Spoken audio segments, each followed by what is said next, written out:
Mes chers élèves, bienvenue dans cette présentation pour faire la correction d'un exercice d'application qui concerne la leçon mouvement d'une particule chargée dans un champ magnétique uniforme. L'énoncé de cet exercice, donc, c'est l'étude du mouvement d'une particule chargée dans un champ magnétique uniforme. Comme vous voyez, on a deux particules chargées La et X sont des deux cations, sont introduites en un point O avec la même vitesse, vecteur V. Donc sont introduites dans un champ ou bien dans un espace où réunit un champ magnétique uniforme B perpendiculaire au vecteur V. Voilà, comme vous voyez, Qx et Mx sont respectivement la charge électrique et la masse de la particule X de point. On considère que La et X sont soumis seulement à la force de Lorentz. Voilà les données de l'exercice. On a la vitesse initiale, l'intensité du champ magnétique, c'est 0,5 Tesla. La charge élémentaire, c'est-à-dire la charge d'un seul électron, c'est 1,6 fois 10 puissance moins 19 coulombs. Et pour les masses de la particule La+, c'est 6,015 unités de masse atomique, avec une unité de masse atomique égale 1,66 fois 10 puissance moins 27 kg. Et la figure 1, elle représente les trajectoires des deux particules, La et X. On rappelle l'expression de la force de Lorentz. La force F égale Q V vectoriel B, c'est-à-dire vecteur vitesse vectoriel vecteur champ magnétique. On commence par la première question.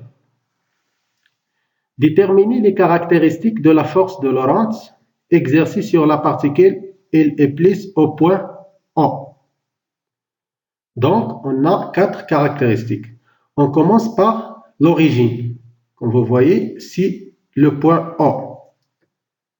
La direction de la force F, c'est-à-dire de la force de Lorentz. D'après la relation de Lorentz, on a F est égal à la charge qui V vectoriel B. Cette relation-là, elle montre que la force F est perpendiculaire à la vitesse V.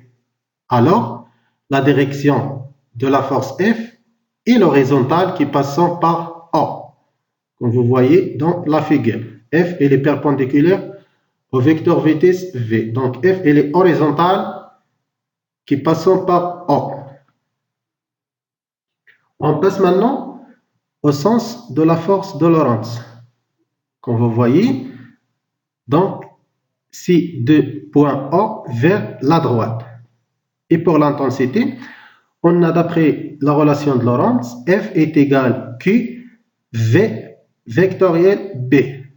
Alors que la norme de F est égale à la valeur absolue de Q fois la vitesse V fois l'intensité du champ magnétique B fois sinus de l'angle qui fait la vitesse V avec le champ magnétique B. Comme vous voyez, V est perpendiculaire à B. Donc, l'angle entre les deux vecteurs, c'est π sur 2. Donc, F est égal à la valeur absolue de la charge. Dans ce cas, la charge de La+, c'est E, c'est-à-dire la charge élémentaire d'un seul électron. Ou bien, c'est un cation qui contient une seule charge positive. Donc, la charge d'un proton, c'est E. Donc, c'est E fois l'intensité de la vitesse fois B fois sinus π sur 2. Avec sinus π sur 2 égale 1. Donc, par application numérique, on trouve que l'intensité de force de Lorentz est égale à 8 fois 10 puissance moins 15 newton. Voilà. On passe à la deuxième question. Précisez le sens du vecteur champ magnétique B. Soit on le représente par un point, s'il est vers l'avant du plan, ou bien par un signe croix, s'il est vers l'arrière du plan. C'est pour cela on utilise la règle des trois doigts de la main droite. ainsi que le vecteur vitesse V est porté par le pouce de la main droite et le vecteur B est porté par l'index et la force de Lorentz est portée par le majeur. Et ainsi que les trois vecteurs sont perpendiculaires. B est perpendiculaire ou bien est vertical à V et vertical à la force de Lorentz F. Donc, si on applique les doigts de la main droite sur la figure 1, on trouve que le vecteur champ magnétique est orienté en avant du plan, c'est-à-dire il se représente par un point. Voilà. Troisième question. En appliquant la deuxième loi de Newton dans un référentiel galiléen, montrez que le mouvement de l'ion L et plus est uniforme et de trajectoire circulaire. C'est-à-dire, on montre que la nature du mouvement de cette particule-là est uniforme circulaire. Circulaire de rayon, la masse du particule fois la vitesse divisée par la charge fois l'intensité de champ magnétique. On commence par la deuxième loi de Newton.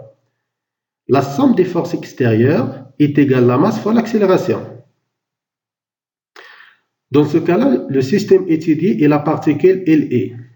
Donc, cette particule-là, elle est soumise à une seule force, c'est la force de Lorentz. Parce que on néglige le poids de la particule. Parce que le poids est égal à m fois g, et puisque la masse de cette particule est négligeable, par conclusion, on néglige le poids. Alors, le vecteur F, c'est-à-dire vecteur force de Lorentz, est égal le produit de la masse fois l'accélération. On remplace F par sa relation, donc QV vectoriel B est égal à la masse fois vecteur d'accélération A. Et on remplace la charge par E, parce que la charge de LE plus est égale à la charge élémentaire E. Donc c'est E, V vectoriel B est égal à M fois vecteur d'accélération A. Alors, vecteur d'accélération est égal à la charge E sur la masse V vectoriel B. Et d'après cette relation, on dit que l'accélération A est perpendiculaire à la vitesse V. La suite.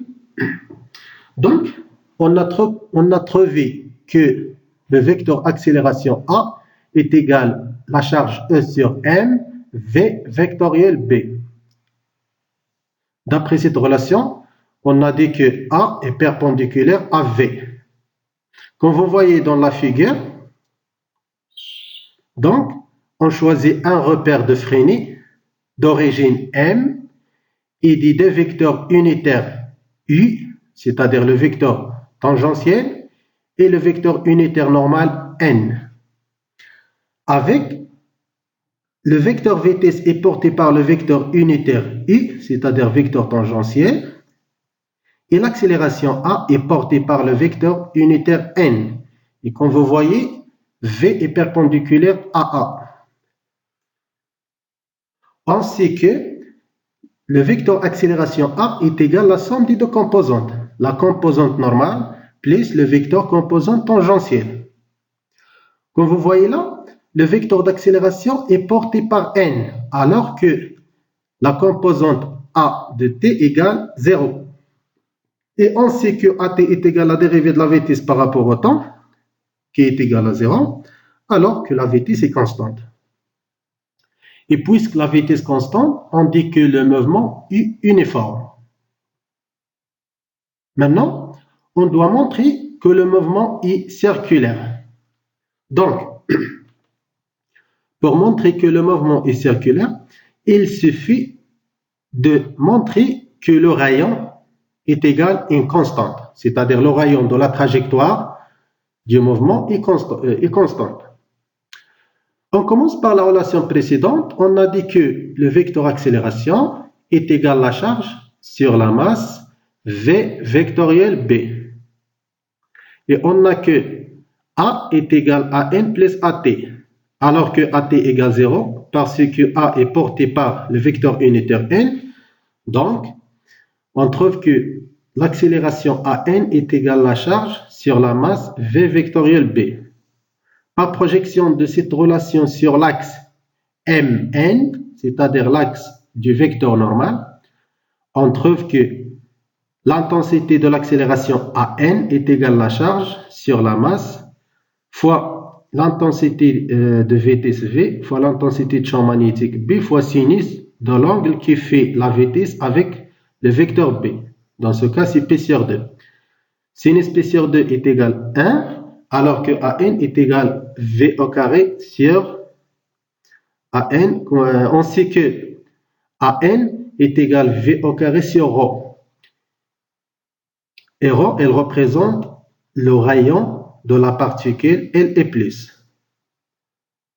On remplace AN par son expression et on trouve que V au carré sur ρ, sur ce rayon-là, est égal à la charge sur la masse fois la vitesse fois l'intensité du champ magnétique B. Alors que ρ est égal, le rayon de la particule LE+, est égal à la masse fois la vitesse sur la charge E fois l'intensité des champs de pesanteur B. Alors que les quatre grandeurs, la masse, la vitesse, la charge et l'intensité de champ magnétique sont des constantes. Donc, de ça égale une constante.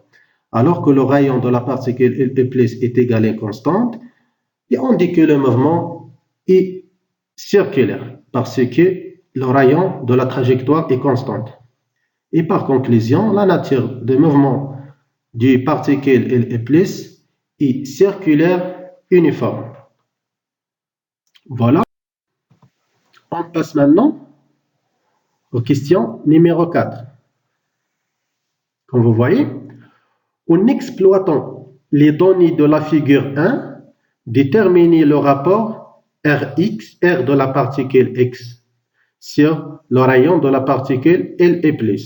Avec le rayon de la particule Rx, c'est le rayon de la trajectoire de la particule ou bien du cation X de plus. Voilà. Donc, d'après la figure, on a le diamètre. Si on revient à la figure, on trouve que le diamètre de la trajectoire de la particule X de plus est égal à 6, alors que le rayon est égal au diamètre sur 2, ça fait 3. Pour le diamètre de la trajectoire de particule LE+ est égal à 3, alors que le rayon, c'est la moitié de diamètre qui est égal à 3 sur 2, ça fait 1,5. Alors que le rapport du rayon de la particule X divisé par le rayon de la particule LE est égal à 3 sur 1,5, ça fait 2. Donc le rapport des deux rayons est égal à 2. La question 5. Sachant que la particule X de plus se trouve parmi les trois ions suivants. La question, donc, est-ce que cette particule-là, X de plus, elle représente l'ion de magnésium Mg de plus de masse atomique 24, ou bien l'ion de magnésium Mg de plus de masse atomique 26, ou bien l'ion de calcium Ca de plus. Pour l'ion de magnésium, elle représente les deux isotopes, car ils ont même numéro atomique Z et le nombre de masse A différent. L'un c'est de 24 et l'autre c'est de 26. Voilà. Donc, on commence par le rapport des deux rayons, Rx sur RLE. Je remplace Rx par son expression précédente, c'est la masse fois la vitesse sur 2 fois la charge. Pourquoi 2 fois la charge? Parce que cet ion, c'est X de plus. Il contient les deux charges. C'est pour ça on doit multiplier la charge élémentaire fois 2 dans ce cas. Fois l'intensité B divisé sur la masse de l'étium fois la vitesse divisé sur la charge fois B. Comme vous voyez, on simplifie par la vitesse ainsi que B ainsi que la charge E et on trouve mx sur 2ml I. Et on a déjà trouvé ce rapport-là égal 2, alors que la masse de cette particule X est égale 2 fois 2 fois la masse de la particule LE. Ça fait 4 fois m de la particule LE. Et par application numérique, on trouve presque 24. Comme vous voyez là, parmi les trois ions, l'ion qui ont la masse presque égale 24, elle représente Mg de plus 24. Alors que X de plus, il s'agit du cation magnésium 24. Merci de votre attention.